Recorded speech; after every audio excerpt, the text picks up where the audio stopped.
Yo tengo la sensación que algunos de vosotros han dicho, oye, a lo mejor yo un día escribo un libro. ¿A quién ha venido la idea de a lo mejor un día escribo un libro? Entonces, mi primera pregunta es, Mónica, Charles, ¿por qué habéis decidido, no, más que por qué, la aventura de escribir un libro? ¿Nos contáis un poco qué es este bebé que se lleva para dar algún consejo? ¿Hacer esto, no hacer esto a la hora de escribir un libro? La verdad que el primer atrevimiento que tuve en lo personal de escribir un libro fue en MPF, en un encuentro en Portugal, que 20 coautores lanzamos un libro y fue maravilloso. Y quien nos lideró fue también otra amiga italiana, y dijimos, conectamos primero de almas y nos movilizaba lo mismo, los valores, esta nueva mirada del liderazgo, y nos atrevimos y dijimos, pongámosle empeño y hagámoslo. Y la verdad que ha sido un año súper duro, difícil, pero hemos tenido la constancia de juntarnos por 9 meses y sacar este bebé que hoy día nos llena el corazón de alegría. Yay! For yourself, highlights, struggles of writing a book, the effort of writing a book. What would you suggest somebody who says, I have an idea of writing a book? So having a good publisher is definitely one positive to have. What else would you suggest? What I would say about the book is find another Monica and write the book with her. The process has been miraculous because Monica and I are both engineers, and we have had experiences, life experiences that have been very similar in the corporate world, but very different for different reasons. And when we came together, we just hit it off in a way that was uncommon. It's very uncommon for two people to know each other for less than a year and to publish a book together.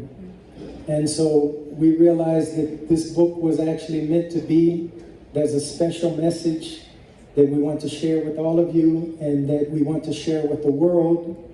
And it's not our message, it's a message that's coming through us that we really believe is timely for the day in which we live.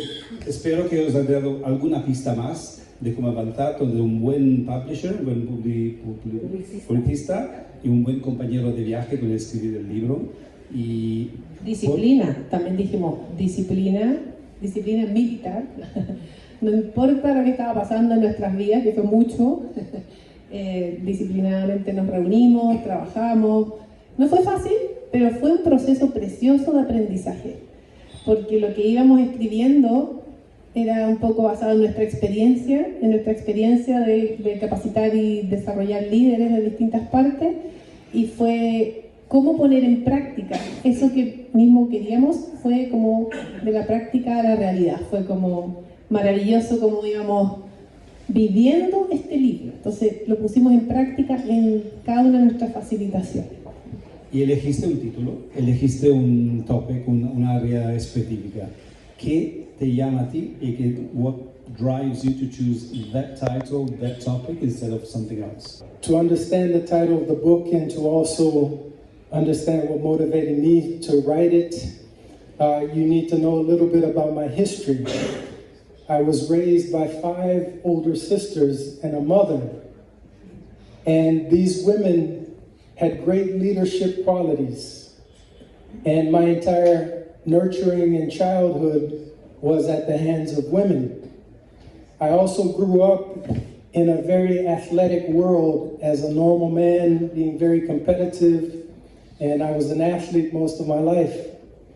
But when I got into the corporate world, I realized that many of the things that nurtured me in my childhood were actually missing in this male-dominated world that I lived in.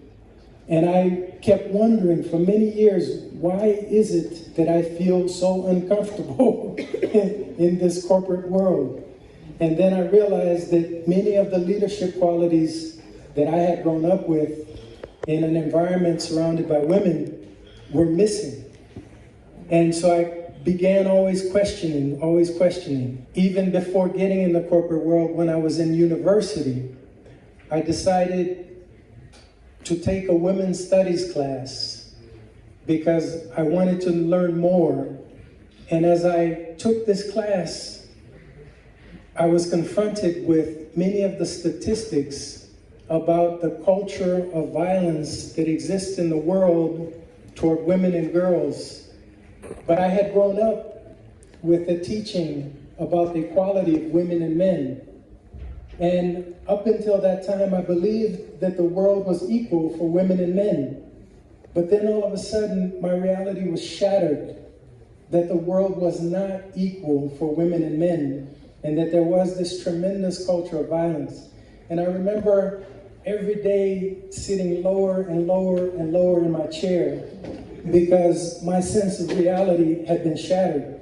I had this noble principle that I grew up with, but the reality of the world around me was different.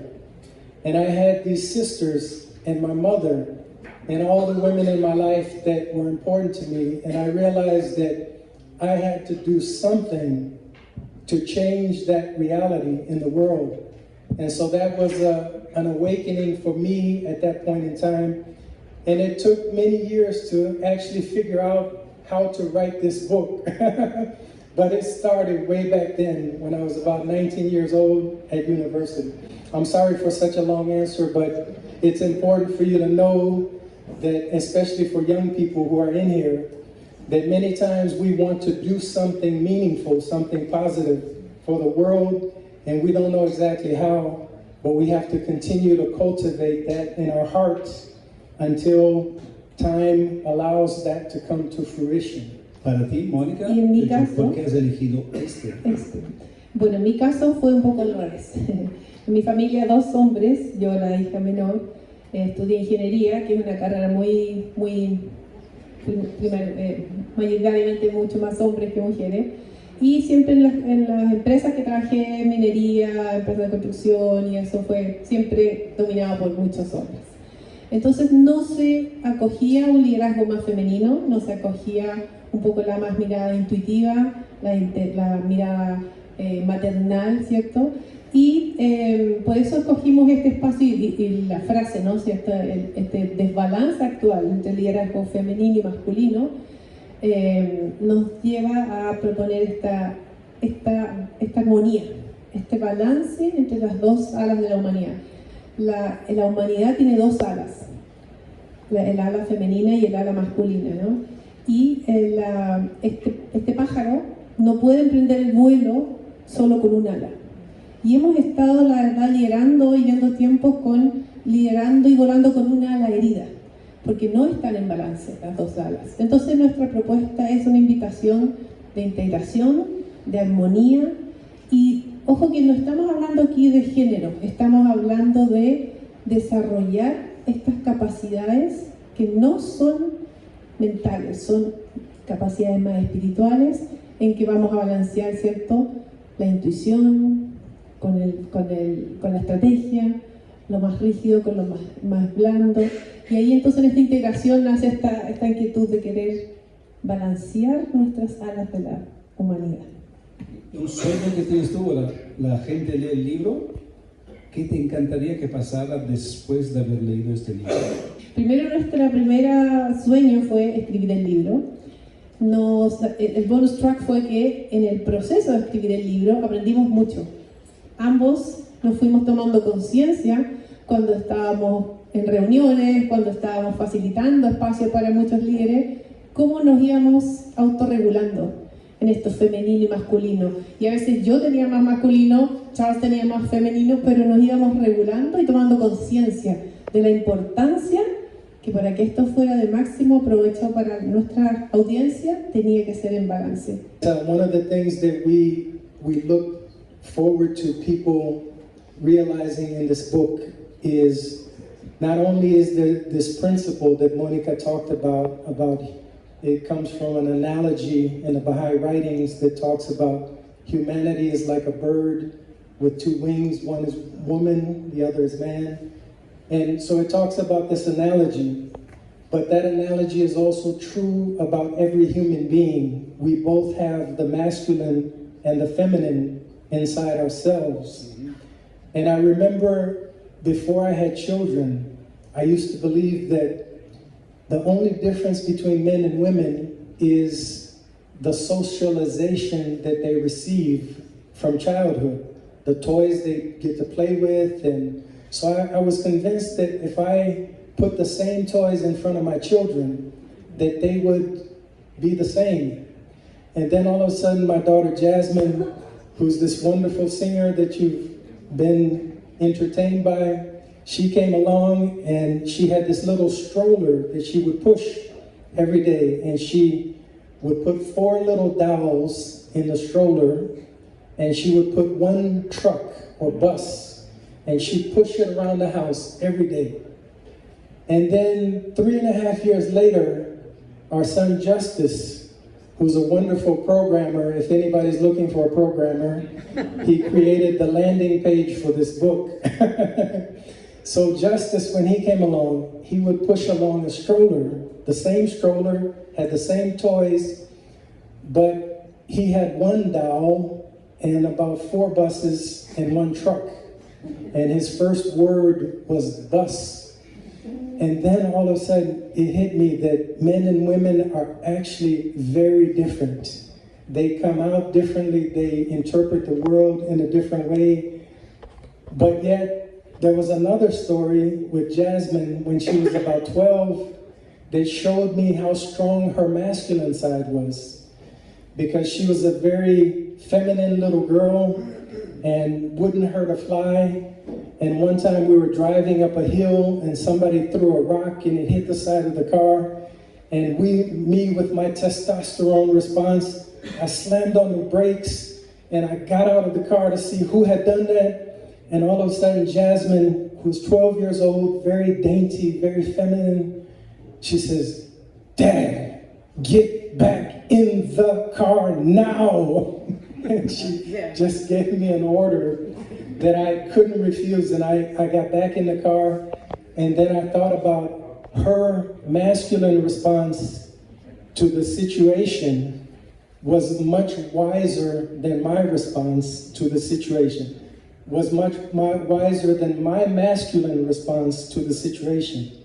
And that's when I realized that men and women have this masculine and this feminine side, but many times we as men, we don't realize our feminine side or allow ourselves to operate within it. And Monica said in writing this book, we learned so many things. And one of the things that I learned was I have so many more resources when I tap into my feminine side as well as my masculine side.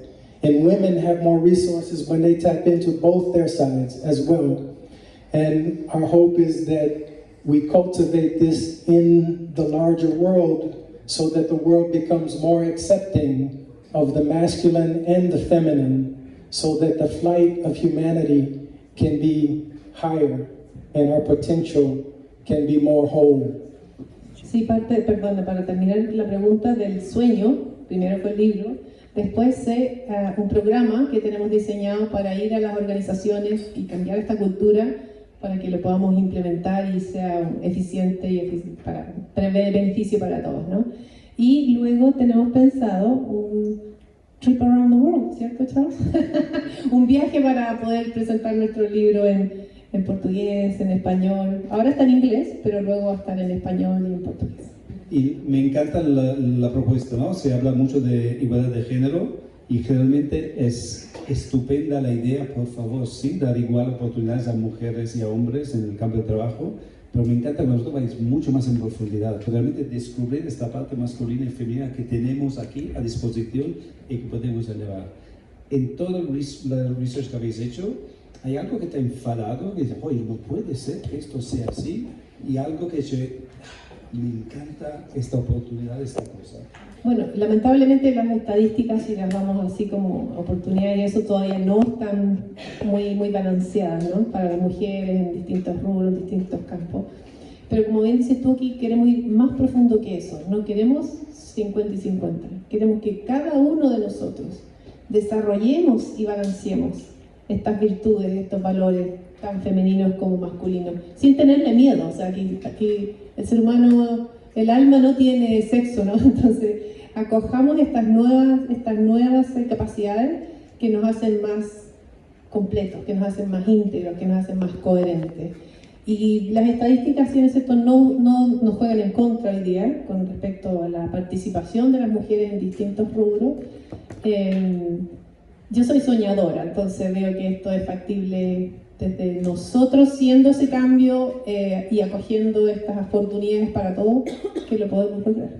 Uma coisa a mais sobre o que a gente espera e também o que o livro traz de diferente é exatamente o que foi abordado na última sessão, que a complexidade do mundo hoje, o fato de 60% das pessoas em cargos de liderança não está atualmente preparado para esses cargos. Tem estudos que comprovam que as capacidades mais femininas, capacidades de empatia, de colaboração, de inovação, de intuição, essas são muitas das capacidades que estão faltando nos mundos corporativos e organizacionais. Então, parte do que o livro aborda é a importância de cultivar essas capacidades dentro das organizações. Yo tengo una última pregunta que es, creo que es muy importante, referentes, porque la gente no cree que algo va a pasar hasta que María Jesús haga esto, Jocelyn haga esto, cada persona aquí haga algo, sí se puede. Me interesaría escuchar el rol de los referentes y luego, si tú tienes que empezar con una política de Two Wings, ¿desde dónde empezaría? One of the things that the book talks a lot about as a precursor to this concept of two wings of leadership that we try to expand on is that it is built on the foundation of what's been called servant-oriented leadership. This is one of the leadership styles that has most given the opportunity to value the qualities in which women are strong. So one of the things that we talk a lot about in the book is that one of the building blocks to this concept of two wings of leadership, which is a new paradigm, is that it's built on the foundation of servant-oriented leadership. However, we take it further in terms of understanding that these values of the masculine and the feminine, these are human qualities based on human virtues that need to be cultivated if we want to build healthier relationships. So we focus on the development of virtues, the development of capacities. In the book, we have a series of different exercises that we help take organizations through to be able to apply this in a systematic way in their environment to build a culture that is more sustainable, more holistic, and more empowering to everybody. Sí, es bien práctico. También hicimos todo un paralelo de estilos de liderazgo. Pasamos por distintas dimensiones y miradas. Y el aporte genuino que trae, ¿cierto?, es lo práctico de evaluarnos, autogestionarnos e ir poniendo cosas en la práctica. Como nuestro propio estilo de liderazgo nos va a ir sirviendo como personas, sirviendo en nuestra familia, sirviendo en nuestra comunidad y sirviendo en las organizaciones que estamos trabajando. Entonces, como la invitación es eso, no solo lean el libro, sino que leanlo con el corazón y practíquenlo. Pónganlo en práctica, y también la invitación es que sean parte de esta comunidad de transformación y que nos retroalimentemos, cómo les va yendo, cómo van avanzando, porque podemos seguir sin duda aprendiendo mucho juntos. Y para acabar, in one word, Two Wings of Leadership brings Integration. Dos alas del liderazgo trae abundancia total. Muchísimas gracias. Bravo.